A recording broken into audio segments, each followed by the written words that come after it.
Hoy en el recuento, Huawei revela qué pérdida ha tenido después de todo el lío con los Estados Unidos. Además, el servicio de Disney Plus llegará antes de lo esperado a México y Latinoamérica. También hablamos de Apple y su corte con pantallas de Samsung. Además te mostraré novedades de Xiaomi, que el Note 8 siempre sí va a usar Snapdragon. Y para terminar, te doy la fecha de lanzamiento de Android 10. ¡Comenzamos! Gracias por estar en un nuevo video de este canal. Antes de irnos con las noticias, déjame contarte y agradecer a nuestro patrocinador UmiDigi, que precisamente hoy está lanzando su modelo UmiDigi X. Muchísima atención porque la calidad-precio de este dispositivo te puede impresionar. Para empezar, tiene el lector de huellas dentro de la pantalla que por cierto es de 6.35 pulgadas Super AMOLED, así que mucha atención con esta pantalla. Además tiene triple cámara, el sensor principal es de 48 megapíxeles, también incluye una cámara ultra wide, entonces tiene prácticamente todo lo que podríamos pedirle a un dispositivo de este precio y mucho más, ya que por ejemplo la batería es de 4150 mAh, muy bien ahí, viene con 128 GB de almacenamiento, 4 GB de RAM, el procesador es el Helio P60 y viene con soporte global para cualquier SIM card, entonces está demasiado interesante. Incluso viene con NFC para soporte en Google Pay si en tu país soportan este método de pago. Y obviamente por lanzamiento está en promoción, así que el precio que vas a encontrar hoy es el más bajo que vas a poder encontrar. Está a solamente $179 y mucho ojo también, si lo compras hoy te van a regalar los UmiDigi UPods para que tengas el accesorio perfecto para tu smartphone y puedas escuchar con Bluetooth en mucha calidad. Tiene Bluetooth 5.0, entonces no te pierdas esta oportunidad. Los links de compra están en la descripción, ya sea que quieras comprar el dispositivo con los UPods de regalo si es que entras en la promoción de las primeras órdenes, o también si solamente quieres ir a comprar los UPods, también estará el link ahí abajo. Así que habiendo dicho todo esto, vámonos ahora sí a revisar los resultados de la encuesta del video pasado. Te pregunté para ti qué tan importante es la reparabilidad en un dispositivo. La gran mayoría sí quiere que su dispositivo sea fácil de reparar. Lamentablemente en unos dispositivos de gama tan alta como el Note 10 es complicado repararlos, ya que es un proceso de ingeniería impresionante lo que hacen para poner tantos componentes en una pequeña pieza. Entonces siempre los gama alta me parece son difíciles de reparar. Y bueno, vámonos a la primera noticia. Hablamos de Huawei, que ya ha dado cifras del recuento de daños que pasó después de toda la tormenta, que aún sigue, pero bueno, parece que está más o menos estable en este momento. Entonces, de hecho, dijeron que las pérdidas no fueron tan graves como ellos lo esperaban, así que parece que salieron bien librados después de todo esto. Las pérdidas se estiman en $10,000 millones, demasiado dinero definitivamente, pero bueno, parece que la empresa es tan grande que esto todavía no les representa una cifra que los lleve a la quiebra, obviamente. Esto según palabras de Eric Xu, que es el vicepresidente de Huawei. Y es que si lo recuerdas, Ren Zhengfei, el CEO de la marca, había estimado que tendrían unas pérdidas de $30,000 millones. Entonces las pérdidas fueron 3 veces menores, pero de todos modos esta persona dijo hay que esperar a los resultados en marzo del próximo año para ya estar un poquito más conscientes de la dimensión de todo esto que pasó. Pero bueno, recordemos que por el momento le extendieron el tiempo de licencia para poder trabajar con empresas de los Estados Unidos, pero esto todavía no se termina, así que todavía no puede cantar victoria ninguno de los dos lados, que de hecho parece que los dos están perdiendo. Y es que Donald Trump ya le está exigiendo a muchas de las empresas de los Estados Unidos buscar alternativas para no depender de China en ningún sentido. Entonces también está interesante el movimiento político que está provocando precisamente que haya todo este lío en la tecnología también. Y es que si todavía no te habías enterado, China también ya respondió aumentando aranceles a importaciones que vienen de los Estados Unidos. Entonces te digo, todo este entorno está complicando las cosas para el mundo de la tecnología. Sin embargo, en medio de todo esto, Huawei ha presentado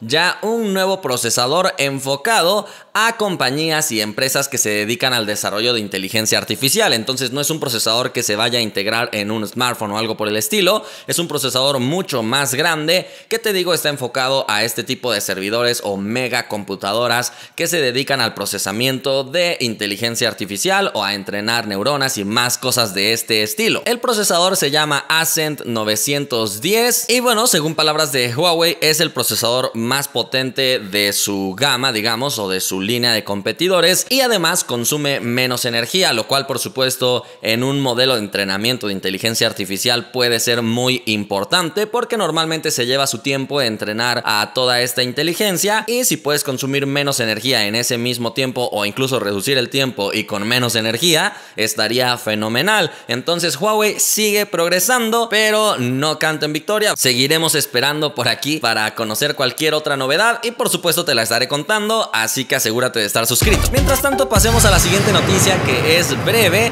y es que se ha estado realizando la D23 de Disney, un como evento donde presentan demasiadas novedades de esta enorme pero enorme compañía que, como sabes, está planeando ya lanzar su servicio de streaming para competir con Netflix y otras plataformas. Si a estas alturas todavía no sabes a qué nos referimos con servicio de streaming, no te preocupes, estás en el lugar correcto, te vamos a explicar. Es un servicio a través de internet en el cual pagas una suscripción mensual para poder acceder a contenido como películas y series sin necesidad de estar comprando y comprando películas, sino que simplemente con tu suscripción pagas y puedes acceder a todo el catálogo de películas y series en ese periodo de tiempo. Entonces Disney, al contar con un catálogo enorme, quiere por supuesto competir con Netflix y lanzará este sistema. Según los rumores, iba a llegar a México y países de Latinoamérica hasta el 2021, pero en este evento se confirmó que llegará ya en el 2020, entonces no queda mucho tiempo,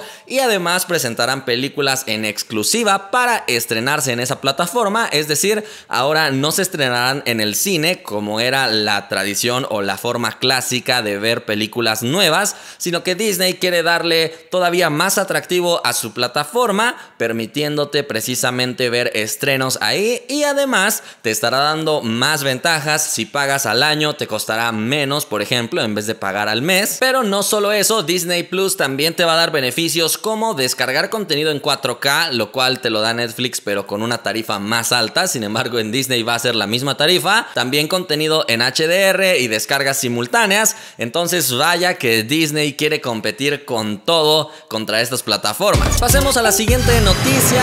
Ahora toca hablar de Apple, que es muy interesante lo que se está comentando que Apple está a punto de decidir. Y es que según The Nikkei, un medio asiático, Apple está a punto de iniciar una relación con BOE. Si no conoces quién es BOE, es nada más y nada menos que, digamos, el único competidor de Samsung en el apartado de pantallas AMOLED o OLED. Es cierto que LG también fabrica este tipo de pantallas, pero la verdad de las cosas es que muy pocas compañías le compran pantallas a LG de esta tecnología. Entonces aquí la novedad viene en que, si todavía no lo sabías, muchos de los iPhones recientes utilizan pantallas fabricadas por Samsung, ya que Apple ha dicho en múltiples ocasiones que Samsung es la única que puede satisfacer sus requisitos altos de calidad. Entonces ahora Apple parece que no quiere seguir dándole dinero a su principal competidor y ha dicho, bueno, vamos a buscar a alguien más que nos dé pantallas, y parece que BOE será el elegido. BOE también le provee pantallas a Huawei y también a otros fabricantes de este estilo, pero bueno, recordemos que BOE es un fabricante chino, y con todas las dificultades que se están enfrentando entre China y Estados Unidos, probablemente Apple no pueda tomar esta decisión de forma cómoda. Es decir, si quiere que las pantallas tal vez le salgan un poquito más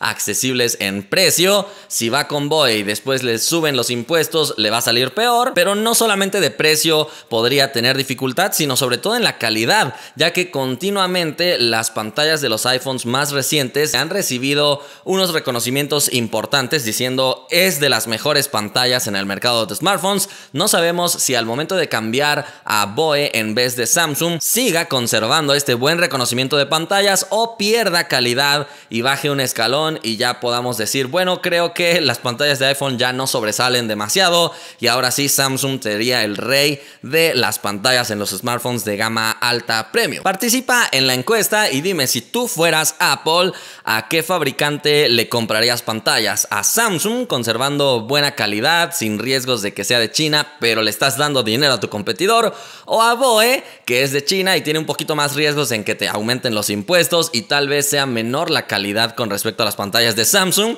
Está interesante. Por lo pronto, ya que hablamos de China, vámonos a la siguiente noticia. Empezamos a hablar de Xiaomi, específicamente en este caso de un nuevo dron que han lanzado. Pero lo interesante de este dron es que es edición especial de Iron Man. Entonces, para que te sientas todo un Tony Stark controlando tecnología de alta gama, aunque sea un dron no tan avanzado, pero bueno, se ve como de Tony Stark. El dron de hecho ya existía, es el modelo Jellyfish Mini Aircraft, pero ahora obviamente está personalizado con los colores y logotipos de Iron Man, así que se ve interesante. Este pequeño dron te permite grabar video a una resolución considerablemente buena, 2560 x 1440, entonces sí te da una calidad bastante interesante. Está más o menos a un precio de $95, digo más o menos porque se hace la conversión de la moneda china y obviamente solo se vende allá, pero bueno, está interesante esta edición especial, ¿no? Pero ya que estamos hablando de Xiaomi, déjame contarte algo demasiado interesante que acaban de anunciar, y es que te había dicho que de forma oficial este Redmi Note 8 y 8 Pro iban a tener procesadores de MediaTek. Pues resulta que solo se referían a la edición Pro, y es que esto fue publicado en la página oficial de Weibo de MediaTek, que es la red social china. Entonces MediaTek puso ahí Redmi, su procesador, y todos dimos por hecho que los dos modelos iban a tener este procesador de MediaTek. Sin embargo, ahora Xiaomi o Redmi ha sido quien ha publicado también en su cuenta oficial de Weibo más detalles, no solamente de la cámara y otras cosas, pero lo que más nos llama la atención es que ha confirmado que el modelo Redmi Note 8 sí va a tener un procesador de Qualcomm, específicamente es el Snapdragon 655, pero se me hace todavía más extraño que haya sido al revés. Yo me imaginaría un escenario más como que el Redmi Note 8 tuviera el procesador MediaTek y el Redmi Note 8 Pro tuviera el procesador Snapdragon, tal vez uno ya de la línea 700, pero no han decidido hacer este movimiento, así que tendremos que esperar para conocer ya el rendimiento y performance de estos dispositivos, que al parecer el modelo Pro estaría muy enfocado al gaming, pero repito, al tener un procesador de MediaTek se me hace un poco complicado creer que va a tener un rendimiento demasiado poderoso, no porque en sí el procesador MediaTek sea poco potente, sino yo voy más a que los desarrolladores y todas las tecnologías que se usan en la creación de estos juegos en tercera dimensión están muchísimo más optimizados para las GPU de Qualcomm, las Adreno, que para las Mali que normalmente se utilizan en MediaTek y muchos otros fabricantes. Entonces sí veo un poquito complicado que nos dé un performance muy destacable, pero probablemente estén muy confiados en que va a tener un buen performance porque también han confirmado que va a tener refrigeración líquida, y esto obviamente en un gama media sería muy interesante de ver. Esa creo que podría ser la clave para que el dispositivo sí tenga un rendimiento espectacular. Quedan pocos días para conocer ya de forma oficial el dispositivo, aunque Redmi se ha dedicado a revelar de forma oficial muchas cosas a través de su cuenta oficial precisamente. Y es que la última cosa que te contaré que Redmi acaba de revelar de forma oficial es que va a incluir una cámara de 64 megapíxeles, entonces el detalle será muy elevado y obviamente van a combinar los píxeles para darte una buena iluminación de forma tradicional, pero sí puedes tomar fotos de 64 megapíxeles si quieres. En fin, vayamos a la última noticia. Ahora toca hablar de Android 10, que al parecer ya tiene fecha de lanzamiento confirmada. Obviamente esta fecha no aplica para todos los dispositivos porque, como sabes, aquí depende de los fabricantes. Entonces los primeritos en recibir obviamente serán los Pixel, que seguramente todos ellos sí se actualicen en esta fecha que te voy a dar, y a partir de ahí los primeros en ser actualizados serán los que tengan el programa Android One, que en pocas palabras pueden ser todos los del catálogo de Nokia, los Xiaomi Mi A, el A2, A2 Lite, no sabemos si el A1, pero bueno, todos los que tengan el programa Android One, algunos otros Motorola, se actualizarán mucho más rápido que el resto de fabricantes, que tendrás que esperar seguramente por más tiempo. Pero bueno, la fecha de salida ya oficial de Android 10 será el 3 de septiembre, y te preguntarás cómo llegamos a conocer esta fecha. Resulta que en un foro foro de soporte de Google, algunos usuarios Pixel estaban preguntando que cuándo iban a recibir la actualización. Ahí les respondieron. Entonces, a pesar de no ser un anuncio como que en un blog, en un comunicado oficial de Google, al ser en su página de soporte, lo tomamos como oficial. Si hubiera algún cambio, por supuesto que te lo estaré comunicando por aquí, así que asegúrate de estar suscrito a este canal para no perderte de ninguna de las novedades que están sucediendo en este mundo de la tecnología. Por el momento hemos llegado al final de este video y nos vemos la próxima.